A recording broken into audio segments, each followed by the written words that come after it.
Rogue Radio. Now available on Mixcloud at mixcloud.com/Rogue Country. Keep it rogue. Hey guys, what's going on? Welcome to another episode of Into the Van. I hope you guys are doing well and, keeping safe, keeping well, keeping occupied, listening to new music. I've really been digging Jeremiah Hatfield, someone I found through Rogue Country, has released a recent EP, and I've really been enjoying that. It's got a great weight and vibe to it that I really enjoy, and, tracks like Take Me Back Home and Marianne are real standouts for me on that, so go listen to Jeremiah Hatfield. He performs under the name J Hatfield. Go check that out on Spotify. In recent news, I got to do a live stream gig at the Ferret in Preston, and I got to do them with my friends Crapsons, who you may know from this podcast. You may know them from being just a phenomenal fucking punk band. They're a great duo. Go listen to them if you haven't done it. The live stream is available on my page, Crapsons' page, and the Ferret page. And yeah, go check them out. I've been really loving Idols lately. Their Ultra Mono record was a great one to come out, so I've been digging that. And Crapsons do such clever and witty songs with such a punk, rebellious edge that it's just so much fun to watch. And I was happy that my first live gig of the year was I got to watch Crapsons play. Between that, as I got to do a gig, I got to drive out of the Wirral and drive somewhere and drive back, so I got podcasts to keep me company. A shout out to the Proper Mental podcast with Tom and Chris, who have been doing really well with that stuff. Go listen to the Proper Mental podcast. I've also been enjoying Nightmare on Film Street, which is another podcast. And I'm telling you this because I wanted to, share the things I enjoy. And if you enjoy this podcast, you enjoy my music, you enjoy anyone's podcast or music, please tell your friends. Tell people you think might be interested. Tell your co-workers, whoever, because word of mouth is the best thing to get podcasts, music, films, TV shows into the hands of new people. So please share this podcast and share anything else you really give a shit about. As always, today's episode is brought to you by The Next Life, my debut record. There's not really much else I can say about this record except, I put my heart and soul into it. It's 9 tracks. We're working on album 2. So if you want to see more music from me, please pick up a copy of The Next Life. I'm going to drop a teaser here.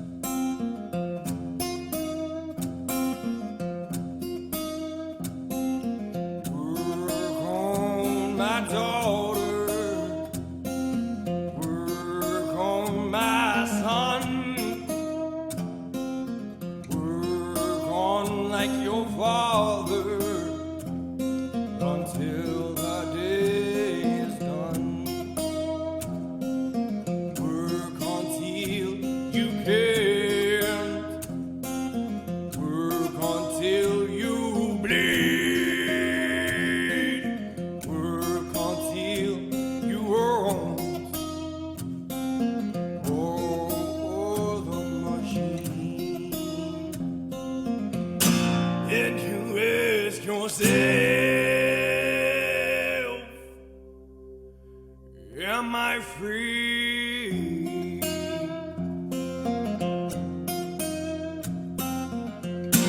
And you ask yourself, am I free? And it's available digitally on vinyl, on CD at mike333west.com. Go pick up a copy, support my music. I've got the tracks, the album title, I've got everything ready for what album 2 is going to be. I just need to record the thing now. So that's going to be a lot of fine tuning for this year. Hopefully 2022 will bring a new album, but it's all down to you guys supporting me. But without further ado, let's go on to the main course. Zach King is a guy that I think I first became aware of when we first connected. He's based over in Pennsylvania in the States, and he messaged me about gigs and things because he is a pillar of the music scene where he is, and he's really invaluable in not just booking gigs and promoting people, but he also has his own music. He's a really interesting guy. So I've been a fan of his for a while, not just because of his music, but because of his attitude and his optimism. And when someone gives a shit about the scene, they give a shit about the scene. And I need to talk to more people like that because it inspires me to keep going with, my music, with Rogue Country. And Zach King's a prime example of someone who's doing it for the love of it. So we caught up with him just after his birthday. And this is a really fucking fun podcast. This was a really fun chat. It was great to get to meet him and, talk to him about stuff and just shoot the shit. We got interrupted by one of his friends doing the Lord's work and passing him a beer. I'm going to put the video in at some point on my Facebook because it's fucking hilarious. But you know what time it is, guys. This is Into the Van with Mike West and Zach King.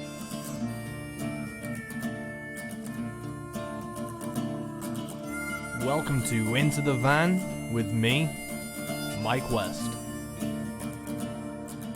You've just shown me the cassette of your new record, and the single Vice came out yesterday on the 19th of Feb. When's the full record out?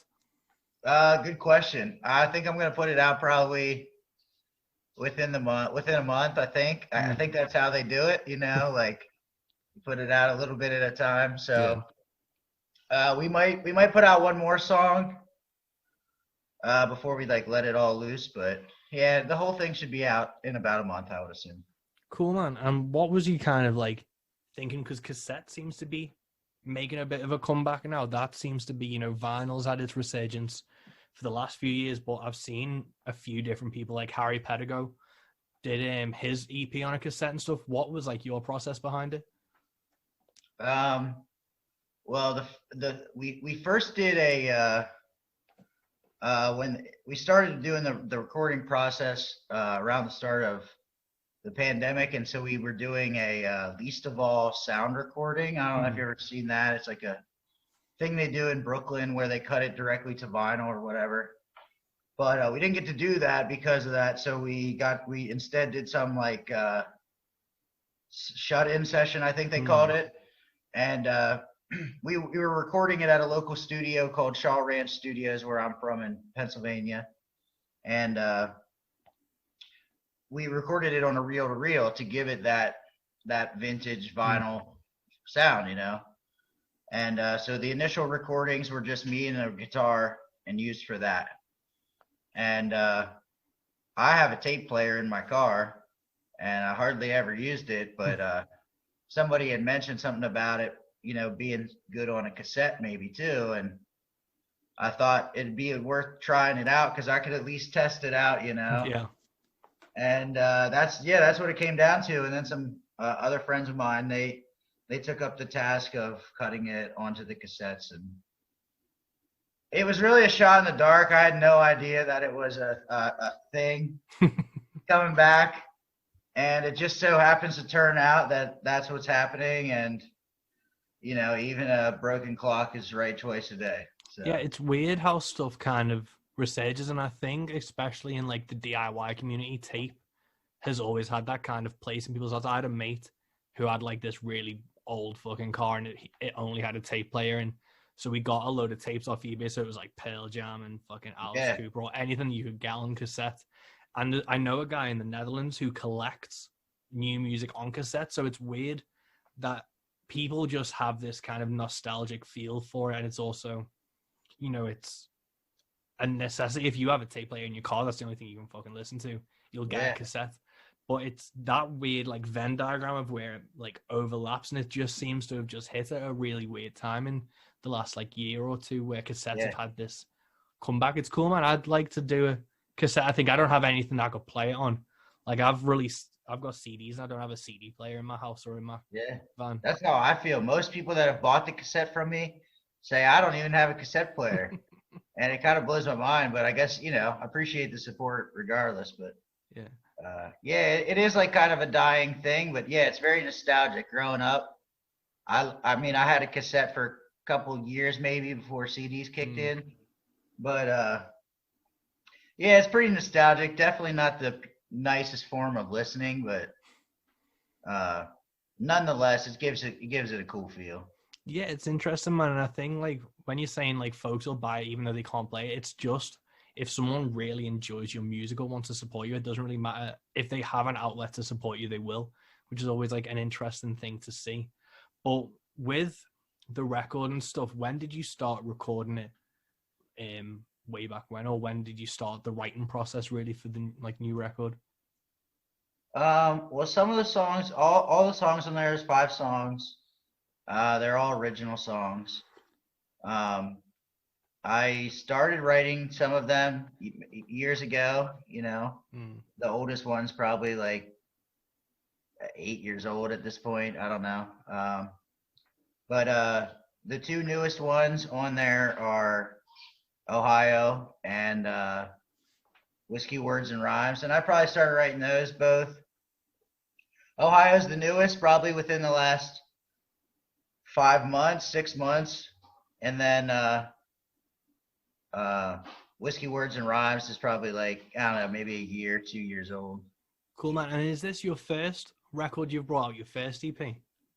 Yeah, technically, officially, I guess. A couple years ago, I did a release I did with a bunch of my friends, and we called it Kingfish and Friends, kind of before we were putting on shows under that name or anything like that. It was just a cool little project. First time I ever did recording or anything. I was still in college, and then I was in a band for a while called the Flat Wheels. It was like a folk rock band, and we did a full EP together.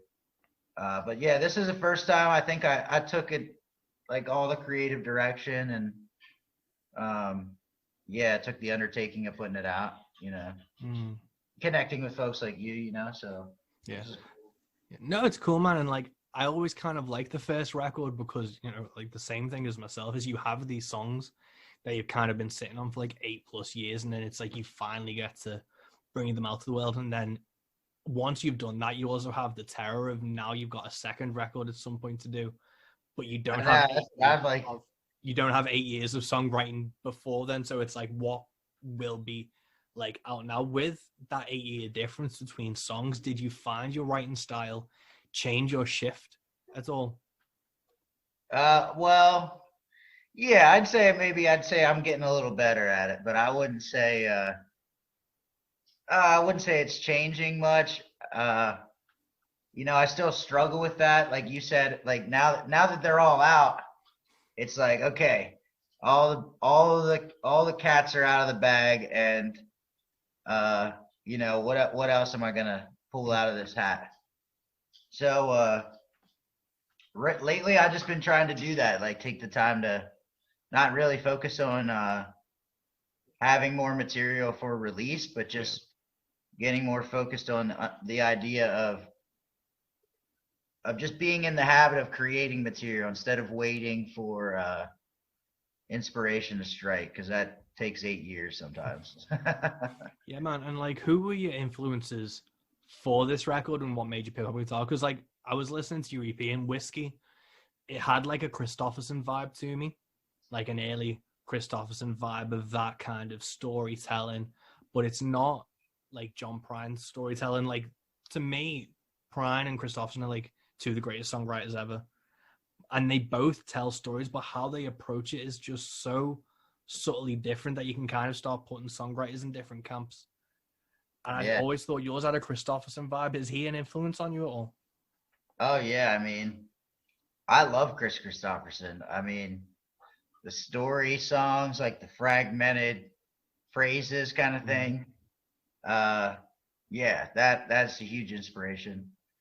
I wouldn't say, again, I happen into some of this stuff by luck, so I wouldn't say I necessarily like channeled that vibe when I like wrote that song, but now that you say it, like to an extent, there is a little bit of that inspiration just because of the story and the way it's put together.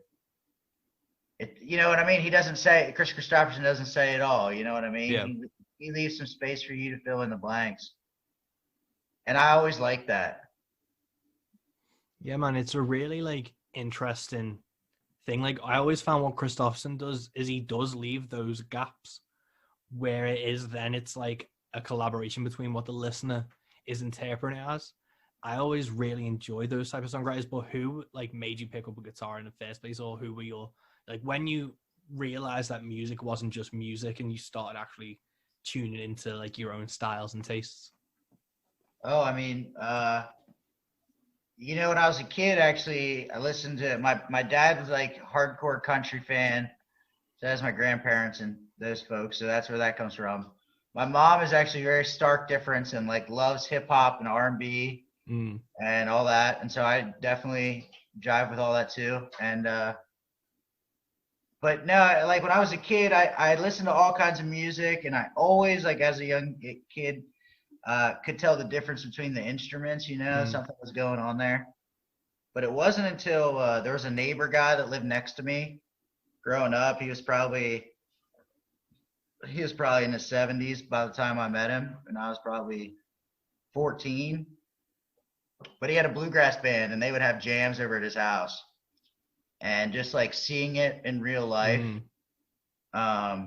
watching the interaction between the folks, and like being a kid, didn't know shit about playing music, but I had a crappy guitar, and they brought me over, and they would just yell out, "All right, this one's in the key of G, 1-4-5, whatever," and they'd go into it, and I had no idea what the hell they were talking about, but it would just force you into it, kind of throw you in, and that was a big inspiration. And locally, where I grew up, there's a pretty cool scene, lots of artists, lots of music, and cool little dive bars where the people listen to the songs that you have to sing, and I'm thankful for all that, because if it weren't for that, I probably would have become discouraged along the way at some point.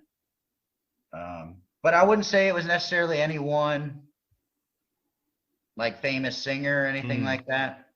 I have a lot of idols, but my neighbor Roscoe Riesinger, who's since passed on, his birthday was actually 2 days ago. His was the day before mine, and he's probably the biggest inspiration as to getting it going, just because he's an old time picker. Yeah, it's cool, man. Like I always say that one of my like biggest influences was my brother-in-law, because like I think I was like 12, 13. I just started playing guitar. Like my all-time favorite, like who I picked up a guitar for, was Ace Frehley from Kiss.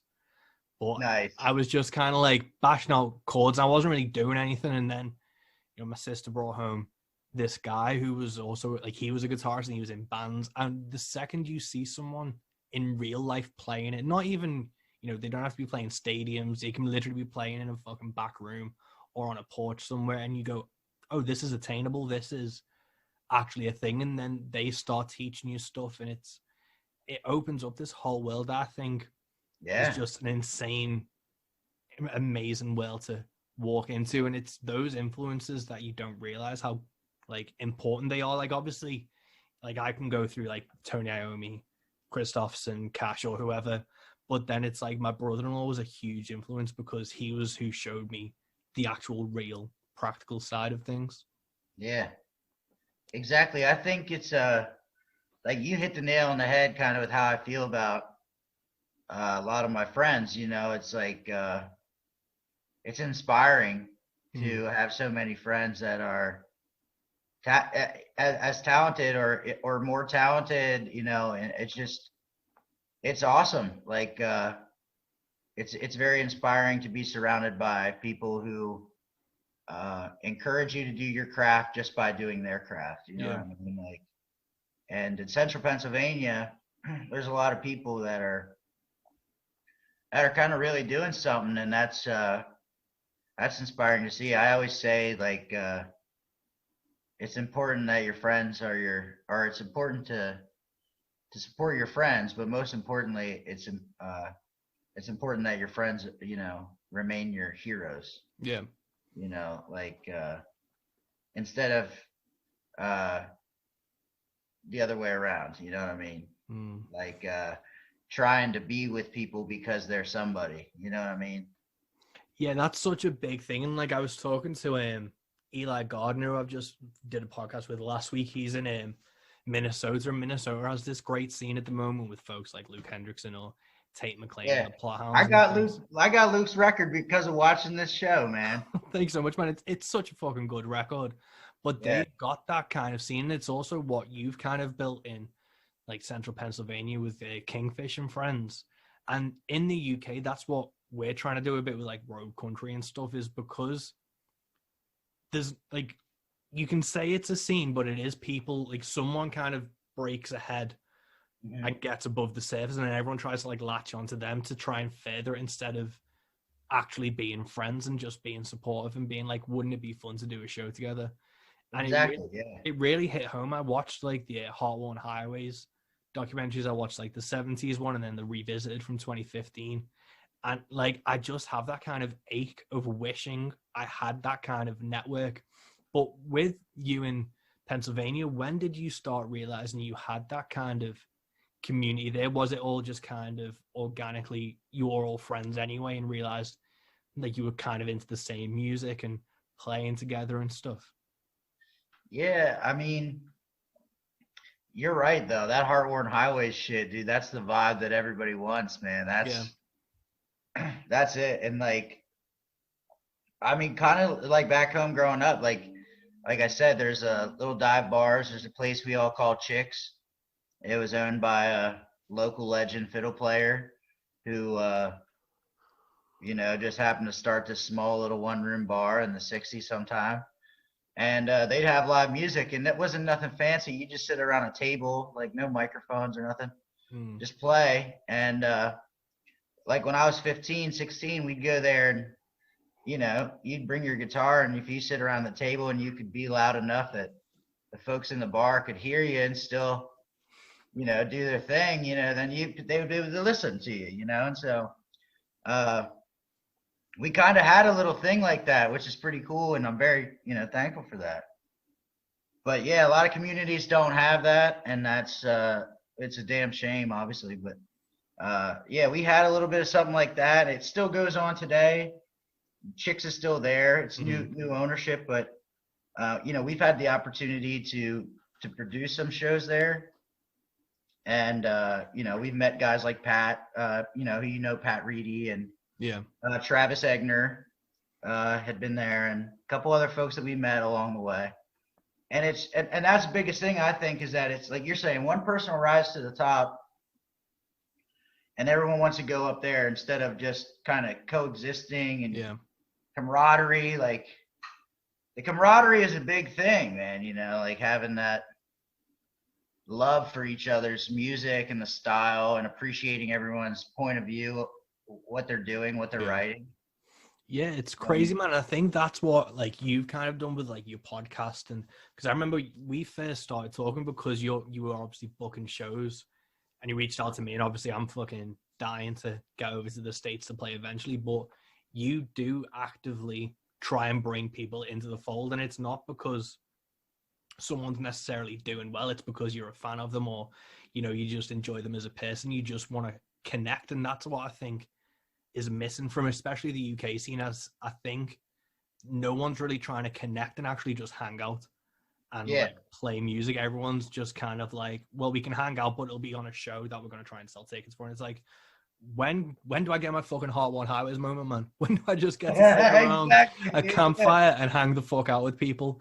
And I've had it.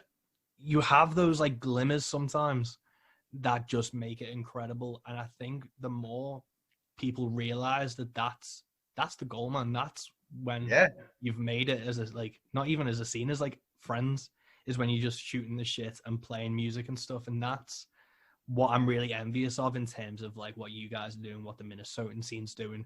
The Kentucky scene at the moment's just on fire. Yeah, Kentucky's insane, yeah. But how did you connect with Travis Egner? Because he's played on your new record and he played on my record as well. How did you run into Travis? Well, we met Travis. He was actually playing with a band called Hello June, who's from based out of West Virginia, and they're like a alternative rock group, hell of a band. But he was on tour with them, and they're playing steel with them, and the whole band, great folks. It was Sarah, Whit, Travis, and another fellow named Jared.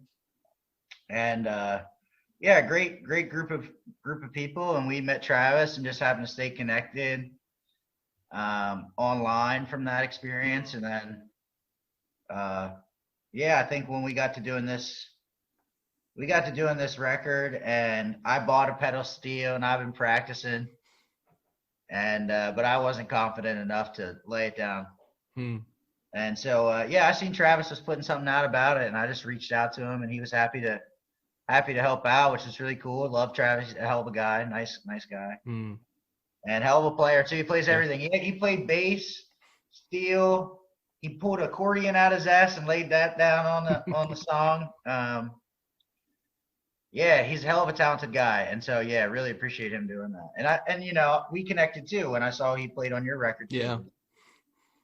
Yeah, it's crazy how like these kind of networks or like dots like connected even across like, you know, different countries and shit. It's really like a beautiful thing that, you know, for all the evils of social media and the internet, it's these things that are like kind of show how important it is to like have these connections and have this ability to, you know, talk to a guy in West Virginia, send him some like rough tracks and then just lay something incredible down. I know. I'm so thankful to like live in this day and age. As much as I hardly even knew how to log into this thing today, like, you know, yeah, it's amazing what we can do. It's really something. And like with like Kingfish and Friends and stuff, when did you start looking at a podcast and stuff? Because obviously meeting up and booking shows and stuff, and there's that real world connection to stuff, but you always have that knowledge that you kind of need, like not necessarily just a digital presence, but to have that opportunity for people online to connect to your stuff. When did you look into starting the podcast? Like, was it something you talked about for a while with your mates and stuff, or? No, we usually don't talk about anything for too long before it usually gets to be rolling, right or wrong. And you know, to quite honestly, I'm not sure at what point we decided that we were going to do it, but the goal of Kingfish and Friends is just to, exactly like you said, encompass anybody in the fold that we like, respect, love, want to support, promote, whatever. And yeah, and just try and help uplift them and showcase them and get more eyes and ears on what they're doing. And the podcast just seemed like a natural fit to do that. And actually, it's unfortunate that we haven't done any recent episodes, but a lot of our guests, we were doing them live in the studio. And, you know, a lot of our guests weren't able to travel in anymore due to cancellations and touring and all that kind of stuff. But overall, it was a great experience. And actually, my buddy Tom, who's, you know, kitchen table I'm sitting at here, he and I were just talking last night about revamping some episodes of that to just to, again, keep the pedal to the metal as far as representing the folks that we like and respect, you know. Yeah, man, because not only is it like a podcast and shows, but you also have, you know, a label with different folks on. Was that, again, because what I love about like what you guys do is the same thing from what, you know, like the Discord label in the 80s did, where it was just a group of kids who are a fan of the music, who played the music, and were like, no one else is supporting us, so we need to support ourselves. With like the label, how did, again, was it that just like a quick conversation and be like, we just need to start putting things out? Yeah, that was, again, another quick one that just started rolling. A lot of I got some friends who are hella songwriters and great people and well respected in the community as far as music goes, and it just felt that they had limitations of their own, you know, like they could write the songs, they could, you know, do whatever, but they couldn't necessarily do all the booking or the recording or all, you know, whatever it comes down to, whatever the limitation is. And, you know, I hate to see that be the reason why somebody can't do what they love. So we just decided to take it upon ourselves to, you know, people like, again, that we like, love, and respect. We say, hey, if you've got a dream or ambition to do this kind of thing, like Chubb, he wanted to record some new songs that he had, and, you know, we went up to a studio that a friend of mine runs, and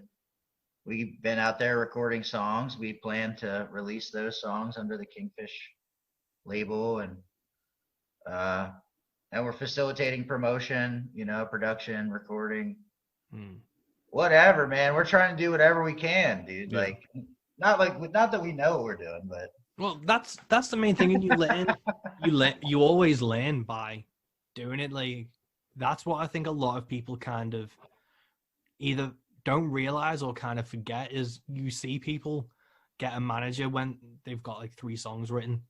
Yeah, it's like, why are you starting to pay someone to do something you can do yourself If you Yeah. Google a few things, you'll learn how to do it. And people just don't necessarily realize how easy it is to start Yeah. something, like how easy it is to start a podcast, or, even start a label. Like with the label, because I'm interested in it in terms of like, I'd like Road Country to eventually do one. Was the studio time and stuff, like you put up the money for them to do it, or was it through friends that you just managed to get the recording sessions through? And then was there a physical distribution at the end of it? So far at this point, everything's kind of been organic, kind of family favors. But the goal is that, we all we all sew together, we all grow together, you know. So we we have plans to take some of these productions and make physical releases out of them through Kingfish and Friends promotion. Tuscarora Records is what the studio is called. So through our efforts, we plan to take those items and then promote them and produce them and sell them for the artists, give the artists, revenue from that. And yeah, just kind of, if they can entrust us to do that for them, that's the goal. Obviously, everyone wants to make a buck. But at the end of the day, like, it's not the goal. No. It's not the goal. I actually just seen a fella on the internet say it the other day. It's a old Guy Clark quote, but there's no money in poetry, and that's what sets the poet free. Like, that's the greatest thing ever, because if that's what your goal is, you're always going to be frustrated because there ain't no damn money in show business. Yeah. But I guess there is if you do it a certain extent, but for the most part, that ain't the goal. We're just here to, like you said, just like Road Country does, just like you're doing, like, I respect you guys for doing the same thing. It's just a matter of putting the boots on the ground and doing it. Like, if you don't have the ambition or the excitement to get involved and try and make something out of nothing, then no point in trying. Yeah, it's crazy, man. And I don't know if like you kind of felt it with your scene. What we've done is just like no one else is supporting us, so why wouldn't we support ourselves? Yeah, like, we're worth someone supporting us. Yeah, and there's gonna be no one who supports like me and my friends better than me and my friends. So why wouldn't we create a network to do that? absolutely. That's it in a nutshell, man. Like, if you love something, tell people about it. Yeah. You know what I mean? Because they might love it too. And like, again, like, it's all about organic growth and camaraderie. Like, if you guys can get down with hanging out and playing shows and not necessarily making any money, but creating experiences and connections, that essentially will pay the bills eventually. Yeah. But you can't get it all without doing nothing, Yeah. Exactly, man. And with kind of, booking the shows, the podcast, the label, everything, was there anyone that was inspired to you necessarily on like a local level, or even, like I was just talking about Discord, like Ian Mackay in DC? Was there anyone or any labels or anything that you saw and were like, we aren't going to achieve that, like, in a sense, but they're definitely like, I'm going to take a few rules out of their playbook necessarily? Well, along the way, absolutely. To credit anyone specifically, I don't have anyone off the top of my head that, and even to this day, though, I still do.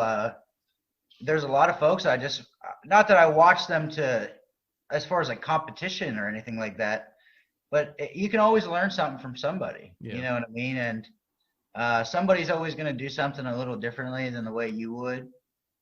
And sometimes it works for you, sometimes it don't. And I think that's a big part of it too, is being willing to learn and grow in whatever it is that you're trying to do. And so, yeah, there's plenty of people along the way that we seen and watched as far as outside promotion. Like you mentioned, Kentucky.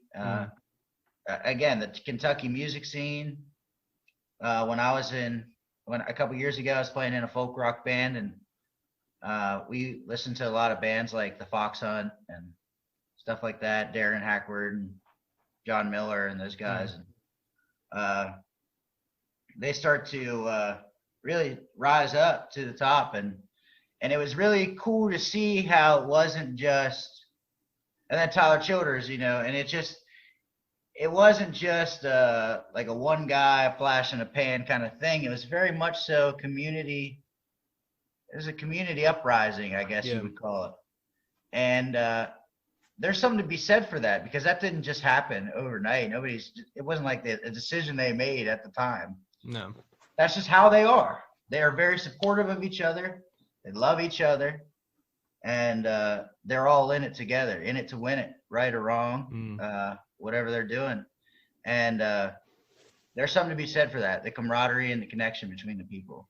Yeah, I think, because I like to sometimes, like, I like to look at music through, like, kind of like an analytical scope or a historical scope. And I think the same way people talk about, like, the Texas scene from, like, the 70s and the Red Day or the Austin movement, there's definitely going to be some look back on what the Kentucky scene was for this time period, especially affecting, like, country music and folk music, because, like, it must be something in the water at the moment, because there's so many.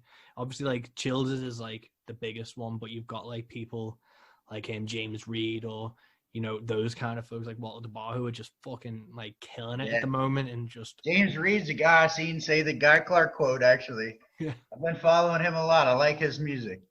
Yeah, he's got such a groove that's like, I remember I first heard him and was like, holy shit, like, there was a groove to his playing and singing that I'd just not heard before. Yeah. He's just a really interesting guy. I'll have to get him on this at some point. But who's kind of, standing out for you necessarily in, like, the Pennsylvania scene, or, the country scene in general? And I mean, there's tons of folks. I mean, in central Pennsylvania, there's a lot of folks, actually, that I would say are really popping off, that and I say they're popping off because I know them and I respect them, and I really do believe in them. Most people wouldn't know what the hell, but they there's folks back home, like one of my good friends, Virginia Masland. She's a phenomenal singer. She's a phenomenal fiddle player, mandolin player. She, like, loves traditional bluegrass music, and she has a respect for the music and an understanding and education of it all that kind of comes with it. And that I think carrying that legacy forward is also something is very important. So I think she's one that really stands out. She plays in a group called Cumberland Honey, and her and Steph, they do all original music, and based in Cumberland County, Pennsylvania. And another friend of mine, Chubadiah, he's a old time picker I hang out with. If anyone follows me online, they've probably seen Chubadiah, but he's a legend in the area, local guy, got books and books and books of songs, and I'm very fortunate to call him a friend. And Chubadiah's got some great shit out that you can find on the internet, and more stuff in the works too.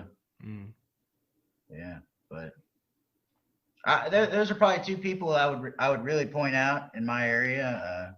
Again, there's such a long list. Yeah. That if you follow us on Facebook, Kingfish and Friends, join the group, the creative community. We try our best to share and promote everyone from the area that's doing something creative, not just music, art, or whatever it is. And there's a lot going on, man. There's just so much going on. It's hard to cover it all. It's tough to be a guy like yourself, trying to cover it all. It's that the thing isn't, like, in one way, it's like there's so much, but that's such a good thing. Like, you always hear people say how there's no good music anymore, and it's like, you are not listening to the same shit I'm listening to, man. You aren't looking in the right places, and there's so much good new modern artists coming out that you're like, holy fuck, like Luke Hendrickson with his record, where it's like, how they aren't a household name is beyond me. Yeah, it gets me. I listened to, we just traveled to Kentucky a couple weeks ago to see a fella named Aaron Boyd. And his record was one that you know, I love sad songs, sad and slow. That's my vibe. But Aaron, he's got a whole record full of sad, slow songs, and so it was just great, and it was great to connect with him. And like again, if you love it and you listen to it, drive the 8 hours to go and support it or whatever, because especially today's day and age, that's few and far between, and to be able to support somebody to that extent, it means a lot to them. Dude, like, you don't, like, I try and explain it to Europeans and Americans, but people won't even travel 40 minutes in the UK for a gig. Like, it's crazy how, like, the support network's not really there for a fan base. Like, I live in Merseyside, so I live just over the water from Liverpool. And if the tunnel and traveling across the river's involved, people won't do it. No. And, like, people talk about having to travel 8 hours to gigs. And that in, like, America or Europe, it's just like, yeah, of course, I'll do that. And in, you know, the UK, it's like, why are you playing Liverpool and not Manchester? And it's like, well, there's 40 minutes difference between the two. Just go to them. Like, British people have it so easy. In 8 hours, you could get from one end of the country to the other. Oh yeah, so they're just bred to be lazy. Yeah. Yeah. Damn. Oh, and you'd think Americans would be the lazy ones. It's weird, man. I don't know what it is with, like, UK audiences where if it's, you know, and I've been guilty of it too. Sometimes, like, someone will be doing a show like 2 or 3 hours away and I'm like, fuck it. But it's like, if I really want to see them, like, I remember I saw Alice Cooper in Leeds, which is like 2 hours away from me. And it's like, of course I'm fucking driving to that. Yeah, hell like, yeah. Like, Nick Shoulders has been announced to play in November in the UK. And it's obviously his first time over here, and he's playing places that's an hour away and 2 hours away, and I'm like, well, of course I'm fucking going to them. Yeah. But I know a lot of people will be like, well, he's not playing, you know, in my city, so I'm not, like, and there's not that travel for a lot of people in the UK. It's a really weird vibe. Yeah, that's wild. I mean, I would say that's probably the furthest I ever gone for a show is down to Kentucky, but anymore, it's just like, yeah, like you're saying, man, if you really want to go. And like especially like an artist like Nick too, like for instance, he don't even come around like on the East Coast or North, you know, he doesn't come up like that area very often. And so he was supposed to play in Philly at one point, and I was super stoked, and I was gonna go even though it is like, you know, 2.5 hours away. But yeah, you just got to do it, otherwise, I mean, to wait for, especially where I live, ain't nobody coming to my town. Yeah, man, it's a weird one, and it's even with musicians sometimes where it's like they won't travel outside of their area, which I can understand for people in the States. Like, I remember Sean James told me where he once toured for like in Colorado for just a month, like just that one state. And it's like, in the UK, if you aren't traveling like 40 minutes like plus outside, you just aren't gonna really get anywhere with it, because if you don't have a scene like you guys do in Pennsylvania, then you're just gonna fall on your ass. And it's a weird thing in the UK where people, either as musicians or fans, just don't travel, and it's trying to get them out of their comfort zones to do that. And now you're with Rogue Country too, like you work with that outfit too, so like, but from my perspective anyway, it looks like you guys are doing a great job at doing what we're talking about. Like covering the art, even with your Into the Van podcast. Like, I see, and I've listened to you talk to like people from all over, and you know, and like, again, Luke, I listened to his record from your show and bought the record based off of that. Otherwise would have never heard about it. Oh, thank you. Know, so like you guys are doing a great job at taking the initiative too. Because it looks like it also looks like too, like guys like are coming a lot from over there, and doing a lot of touring. And I just always assumed that there was a strong kind of scene for that in the area. There is, in some points, there seems to be, like, but it has to be American. That's what I've kind of noticed. I don't know if it's that was going to be my next question. Is it strictly because it's American?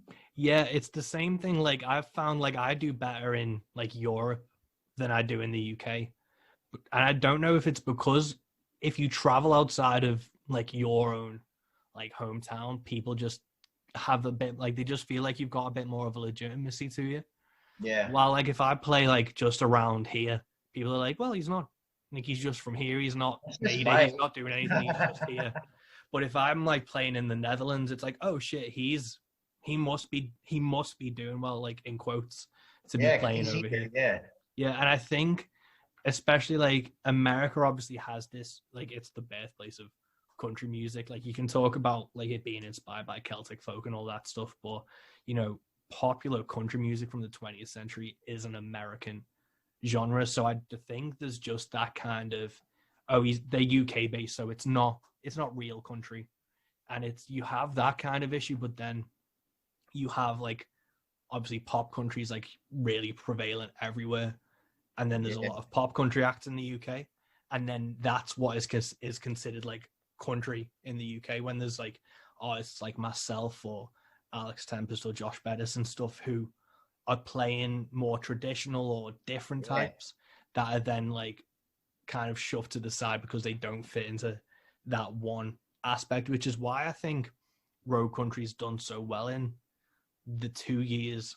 Like we've only really went at it hard from 2020, but we did so well because that kind of gap in the market, again quotes, is like not there. So it's like we know people want to listen to us, and people want to listen to that type of music because we do. We aren't in a bubble or a vacuum. We know other people will have the same sensibilities and they need an outlet for it, and it's not really been provided, which is what road country's done.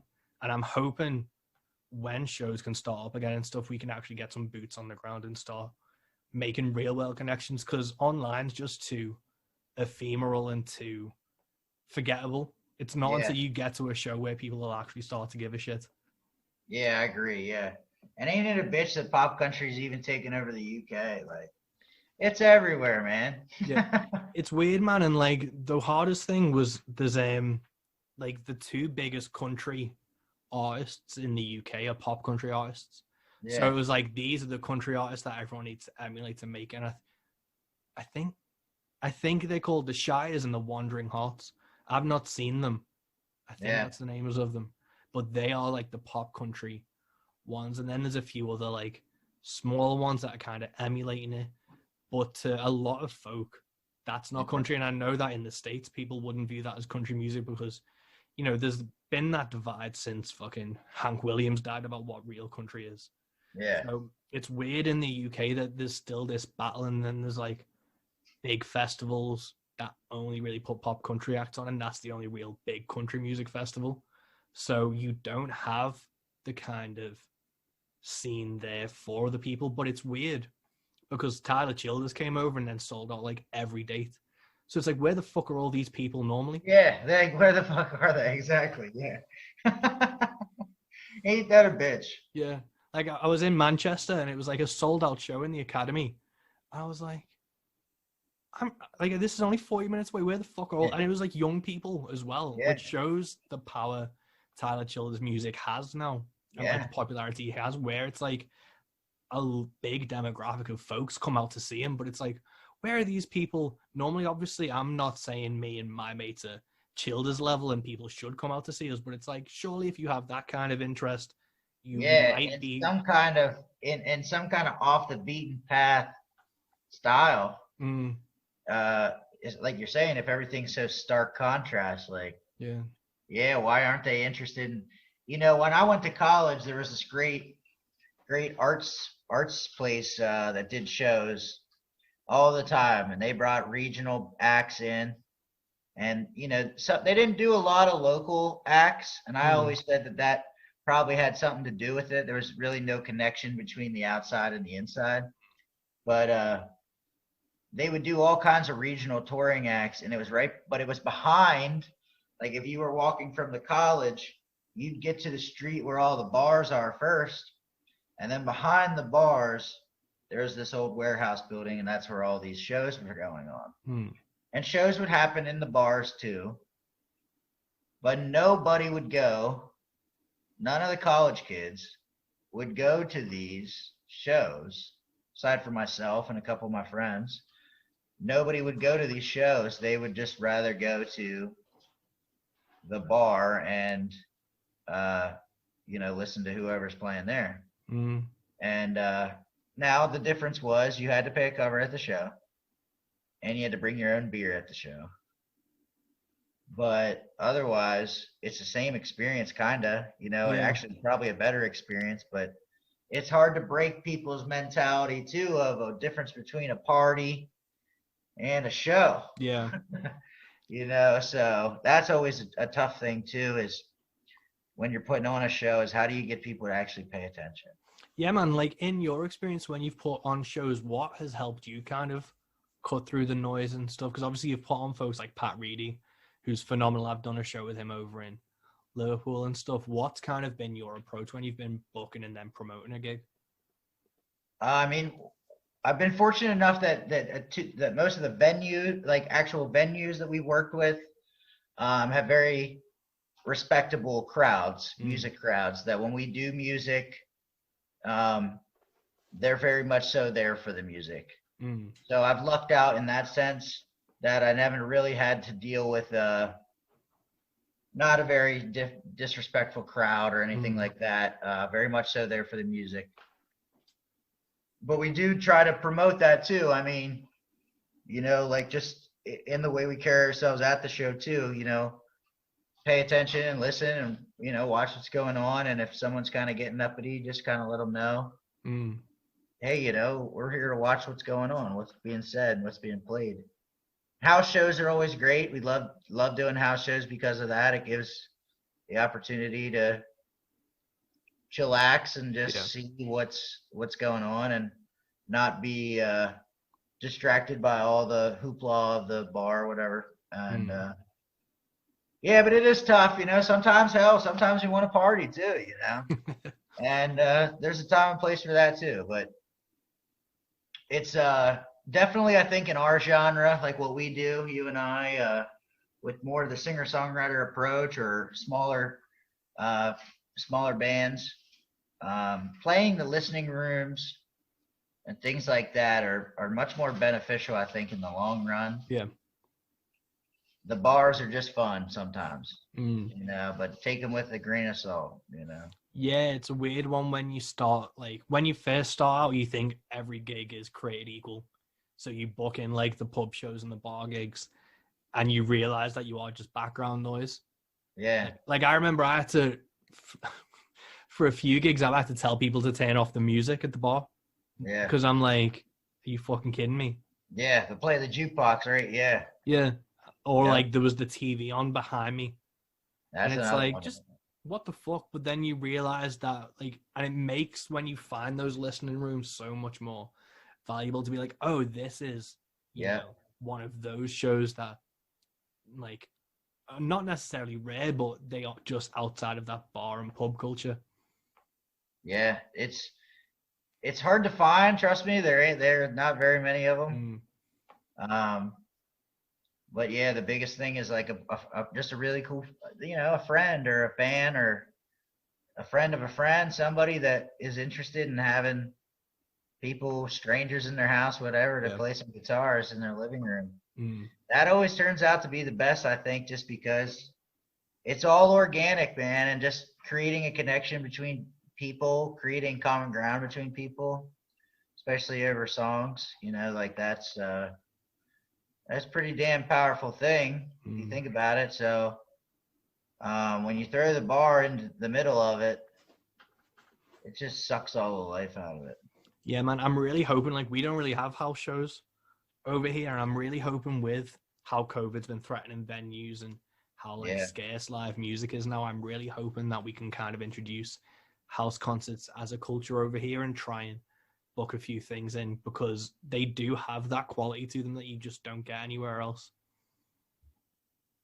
Yeah, we haven't had any house shows over here in a while. We are essentially taking the time to just kind of wait it out. You know what I mean? There's nothing we can really do. And COVID, we had a house show planned to do a thank you, sir. We had a house show planned. This is my friend Tom back here. He's snaking around. I was going to say that is commitment to a look at that. He was trying not to ruin the frame there, but he wormed that Yingling right over to me. That's a buddy. That's a buddy right there. That is a real friend. That's a buddy right there. That's a buddy.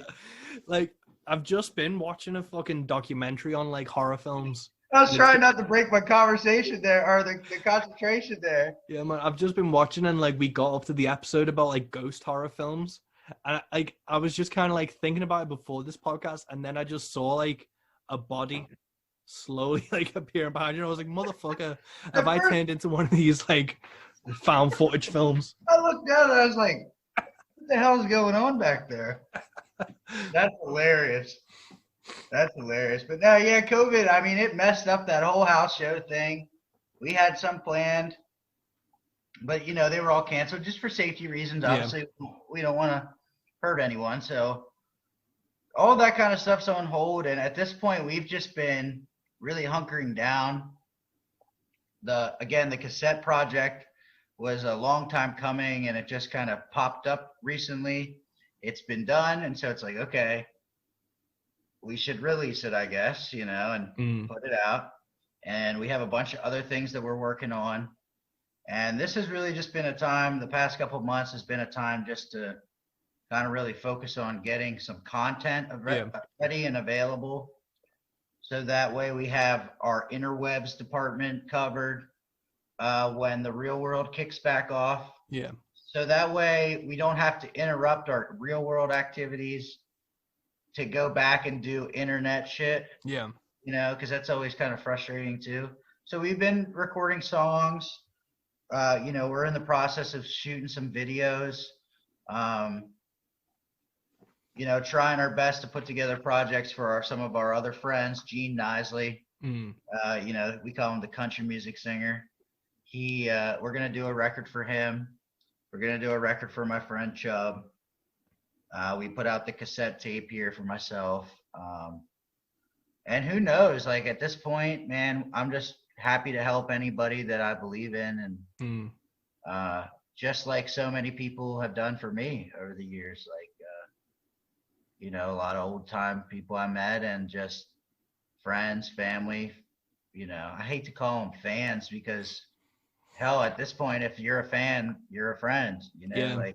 Yeah, it's weird at this level because it's not necessarily fans, because it's like I know every single person who likes every Facebook. Yeah, I connect with them, you know? Yeah, it's like I know every single person by name. If they like buy something from the store, I'm like, oh, I'll, like, yeah, it's weird because it's kind of that, like, at this level, it's friends and fans are weaved together. They're just friends.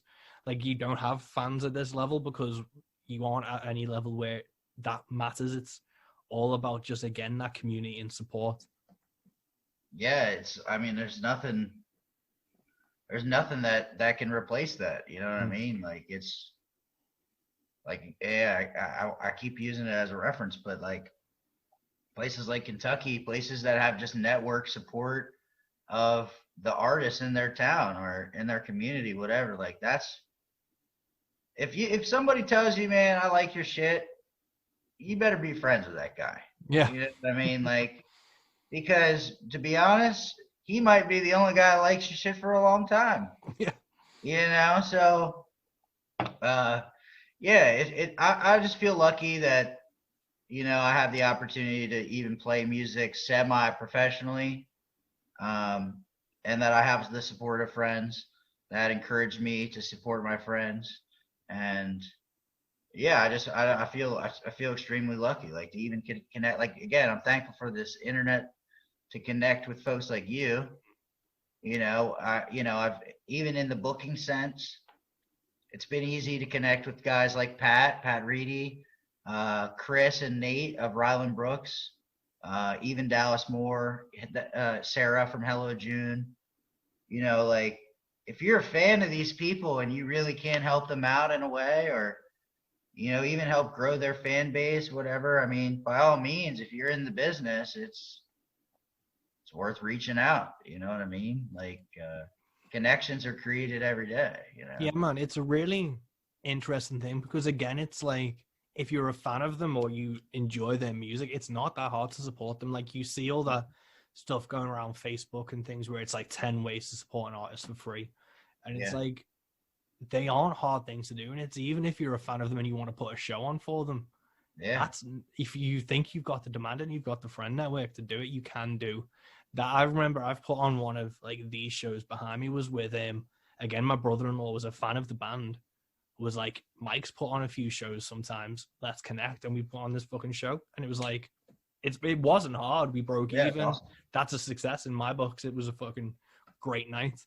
And Yeah. it's like, if you have a venue or you know somewhere, or even a house show, there's so many ways to support folks now that I think as independent music becomes so important, and it's so like, it seems to be like so pervasive. I don't know if it's just because we're independent musicians, so that's like what our timeline's filled with. Yeah. But you kind of see how that is what music is now, because of, you know, you have like the Adeles and stuff at the very top, like Drake or whoever. But between that, you either have people paying like 300 quid for a gig, or like 6 quid for a gig. And if someone's paying 6 quid for a gig, you could put that gig on probably. You like, the independent artists are so attainable now that if you're a fan of them, you could probably book them for a gig. Yeah. And not that anyone's, you know, looking to take advantage of anyone. Like, by all means, like, if what we can offer or what we can provide to you is not enough, or you know, doesn't meet your needs, by all means, we're not asking you to break your back or bend over backwards for us. But if we can work together and we can provide you an opportunity that's worth your while and worth your time and your support, I think we're here for it. You know what I mean? Like, if and again, not saying that I don't like everybody's stuff, but like, we got to believe in it. You know what I mean? We got to like it and we got to love it too. But yeah, we want to make sure that we can help and support anyone we can. And so, like, especially during the you know, the first initial closings of the pandemic, you know, I had a lot of people plan to play at Laurel Run Lodge in Landisburg, which was Chicks, and all those acts were canceled. You know, and you know, I didn't have long-standing relationships with these people, or even initial face-to-face relationship.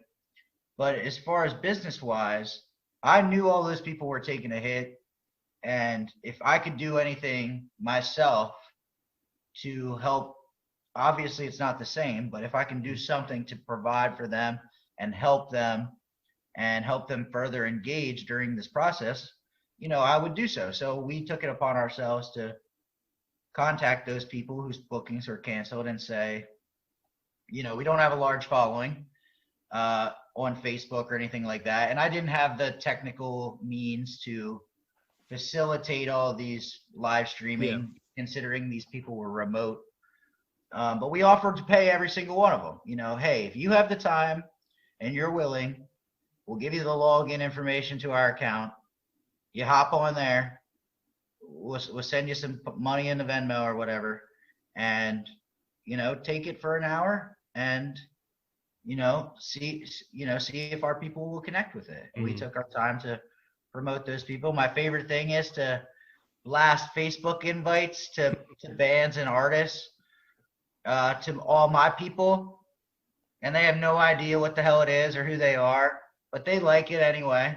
Then a couple weeks later or something, or a couple months, somebody will be like, you know, I found this band, man, and they're so-and-so, and they're really great, man. You know, I just stumbled upon them on Facebook. I'm like, yeah, man, I sent you an invite to that. So, yeah, man, we just try to, you know, whatever we can to support. Like, at the end of the day, we're going to go broke doing this shit regardless. So Yeah. that's what it's about, man. We're just here to support and help and grow anybody and anything we can. Yeah, man, that's such the important and main thing, is like, the second someone's trying to make money out of it, you know to just not work with them. Like, it's always like, what are you coming at it from is always like, what's your intent is always more important than anything else. Yeah, because like I said before, if you're going after the money, I mean, we're all going after the money. Like, money makes the fucking world go round. But you know, fucking money ain't everything. Yeah. You know, like, at the end of the day, the Hardware Highways vibe, man. At the time of that video, those guys didn't have a lot of money. No, And man. if they did, they didn't give a shit. you know, they would piss it away because it was just paper. Yeah. And there's something to be said about that. You know, I always love I don't know if it actually really happened, but in that Johnny Cash biopic movie, he goes into the bank and tries to cash the check, and they won't cash the check for some reason. It's like a check for like $10,000. And he's like, well, then fuck it. It's just paper. And he just rips it. And they're like, oh, no. Like, but he's right. Yeah. You know what I mean? Like, it ain't shit. You know, if you can't use it, it ain't nothing. Yeah, man. It's such a crazy world. Like, I've just been watching the Atlanta TV show, the Donald Glover Yeah. series, and it's the same thing there, where it's like they got this check and then he got it into like $100 bills and he couldn't buy a single thing with it. And he was like, well, what the fuck was the point in all this grinding and all this hustling if I can't even spend what we've made? Yeah. And that's like more real every day. You know what I mean? Yeah, it's crazy. It's so crazy to see how it's all driven by this unknown thing. It's just, yeah, goofy. I try not to get involved in that too much. Yeah, man. It's always the middlemen who seem to get paid more anyway. It's a fucking weird thing. Yeah. Yeah. But Yeah, there's that. yeah, but just going back to, you briefly mentioned hip hop and stuff. Have you seen the Notorious B.I.G. documentary that's coming out soon? I didn't know, but I would love to. I'd love to watch that. Yeah. Yeah, there's a documentary coming out on Netflix. I think it's next month Oh, about hell yeah. Biggie. So that'll be a good one. But with like hip hop and stuff, like who were you listening to for like those? Honestly, like I'm a huge Tupac fan. Love Tupac just because of the emotion. Yeah. Like there's a new artist, Meek Mill from Philadelphia, who also I would say is very emotional in his approach. Yeah. I'm not saying like he's crying like a country song, but you know what I mean. There's a bigger force. There's a bigger reason to, and there's a bigger reason to why he's saying the things he's saying. Yeah. You know, and I can relate to all that. You know, and I respect all of that, and I respect that approach. So I always liked Tupac, and yeah, I've definitely been a big fan of Meek Mill over the past couple years. Growing up, my mom was a huge West Coast hip hop fan, and Lauryn Hill. Love Lauryn Hill. So, but Sick, that documentary sounds sick, man. I definitely need to check that out. Yeah, man, I'm looking forward to that. And there was a Patrice O'Neal, like the comedian. I don't know if you know him. Like a documentary came out yesterday about him because he died a while back, and he was a really fucking good comic. So I'm looking forward to those documentaries. But just with you mentioning hip hop, I was like, I need to remember that the Biggie documentary is coming out soon. Oh yeah, I love that type of stuff, and like I love what Tupac was doing. And I've only just started recently listening to Post Malone, and it took me ages because it was that he blew up that big. Yeah. And there was that song with Ozzy that I was just like, I'm not listening to this because You got a song with Ozzy. Yeah, man. And Oh shit, I didn't know that. I mean, I know the guy's like superstar or whatever, but I actually have never. I don't think I've ever listened to any of his music. yeah, I kind of didn't listen to it again out of principle. Like I try and be super open-minded about music, but every now and then a popular act catches me where I'm like, I'm not listening to that shit. Too many people are. Well, like even speaking of hip hop here, like I'll say it on a country music podcast or not. I do have a guilty pleasure for 2 Chainz. Yeah. The guy's he's a character. Yeah. He's a straight up character, and whether it's real or not, again, there's something about that commitment. Yeah. That I respect that, you know. Yeah, man. Even like with it kind of being like country music and stuff, like the NPR Tiny Desk concerts, T-Pain did a really fucking good one. I see that T-Pain did do one, but I've never actually watched it. Do you know what? I was like, how's he going to auto-tune at a Tiny Desk? Does he auto-tune it? He does a touch of it, but otherwise it's just a really fucking good gig. Damn. Like, I was blown away by how good it was. But it was, again, like I had this kind of preconception of like Post Malone being, you know, super popular, so I won't dig it. It's not for me. And he brought out that song with Ozzy, and I was like, meh, I'm still not bothered. And then I finally listened to it and I was like, God damn it, that was really good. Yeah. And then his album was actually really good. Hollywood's Bleeding, like his newest one. And it was, again, one of those things where it's just like trying to be positive and keep an open mind about music. It's like I try and do it for like all this like independent stuff, and then you still have that kind of jadedness when it comes to a big popular like artist. Yeah, I know what you mean. We did see a thing from him on New Year's Eve, actually, now that I think about it. It was, I don't know what it was. It was something we were watching on TV on New Year's Eve, and it was Post Malone, though. I think it was like Bud Light, like concert or something. But he did a cover. I think it was Alice in Chains, actually.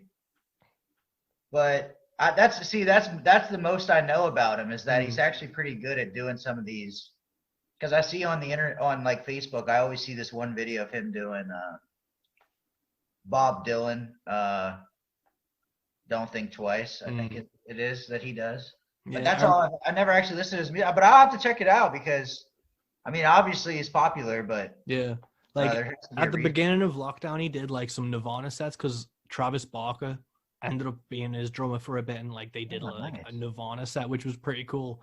But he seems like an interesting person because Yeah, was he like, seems like an interesting guy, like a very well-rounded in his yeah, musical understanding and approach. And I think that's the way to be. yeah, and his like album Hollywood's Bleeding is about how he just got dissatisfied with LA and moved to Texas. Or Yeah. it was Texas or it was Colorado. It was one of the two. But it was really an interesting thing. So if you check out that, but it's an interesting thing where like hip hop and things collide and the influences that you can kind of find. But you know, we're over the hour mark, and I don't want to take up too much of your birthday weekend. So you've got Vices out now. This will be released in a month or so. So I assume will your EP be out by then? Yeah, we'll have the EP probably out by the time this comes out. So, hopefully it's available on your streaming, whatever, worldwide. Yeah, man, I'll put the link to it all in this podcast as well, in all the descriptions and stuff. Awesome. But yeah. what else have you got on? So obviously you're recording for a few other folks for your label and things. Is there anything coming up in the kind of immediate future that you're excited to be working on, like videos and things you're doing as well? Yeah, we're working with some folks locally to produce some videos to use for promotional use for the studio and for Kingfish and Friends, for the artist. And just trying to do whatever we can to promote, our friends in our community that we believe in. And luckily we've been fortunate enough to connect with some folks outside the community that are starting to kind of look back in, which is great, so hopefully that all clashes and comes out in a good way. Awesome, man. Well, I can't wait to hear it. I'll hit stop recording now. And that is episode 28 of Into the Van, Into the Bag. Please go check out Zach King's work, not only with his podcast, with his label, with his promoting, but his new music. It's really fucking brilliant. Travis Egnor, who did the pedal steel and the guitar work on my record, did it on Zach's as well. So even just, alone from the quality and the caliber of Zach's own songwriting and style, he's working with musicians who are also fucking incredible. So please go check it out. Please share this podcast. Please share the music and the podcasts and the films and whatever it is that you care about, because that is the only way that we get to make a difference in this world. It's the only way we really get to reach other people is through this connection. So until next time, guys, stay safe. Peace.